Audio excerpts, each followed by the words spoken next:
वालेकुम दोस्तों, मैं हूं ज़िशान अहमद और आप देख रहे हैं मेरा ऑफिशियल यूट्यूब चैनल। उम्मीद होगी आप सभी और खैरियत से होंगे और अपनी जिंदगी से बहुत मजे ले रहे होंगे। पाकिस्तान की टीम के साबिक फास्ट बॉलर मोहम्मद आमिर ने टीम मैनेजमेंट की हिमायत न होने के बाद हिंदुस्तानी फास्ट बॉलर जसप्रीत बुमराह की मिसाल दी है। एक इंटरव्यू मोहम्मद आमिर का कहना था कि बराबर की कारकर्दगी का मुजाहिरा करने के बावजूद हिंदुस्तानी फास्ट बॉलर को अपने टीम मैनेजमेंट की मुकम्मल हिमायत हासिल है।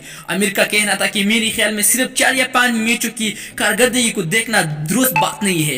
अगर आपको याद हो तो ऑस्ट्रेलिया के खिलाफ सीरीज के दौरान जसप्रीत बुमराह की 16 मैचों में सिर्फ 1 विकेट थी, लेकिन किसी ने उनसे सवाल जवाब नहीं किया क्योंकि सब जानते थे कि वो उस मैच विनर बॉलर है। ये वो वक्त था जब जसप्रीत बुमराह को हिंदुस्तान टीम मैनेजमेंट की मदद चाहिए थी, जो उन्हें मिली। आगे बढ़ने से पहले अगर आप मेरे यूट्यूब चैनल पर पहली बार आए हो तो चैनल को जरूर सब्सक्राइब करें और साथ बेल आइकन को भी दबाना मत भूलें। मोहम्मद आमिर का मजीद कहना था कि टीम मैनेजमेंट को ये काम दिया गया है कि जब कोई खिलाड़ी कारकर्दगी का मुजाहिरा न कर रहा हो तो उसकी मदद करे, न कि इसकी बजाय टीम से निकाल दे। अगर ऐसा ही है तो फिर हमें आपको क्रिस्टियानो रोनाल्डो जैसे खिलाड़ियों पर मुश्तमिल पूरी टीम देनी चाहिए ताकि आप बैठकर आराम करें और कुछ भी न करें।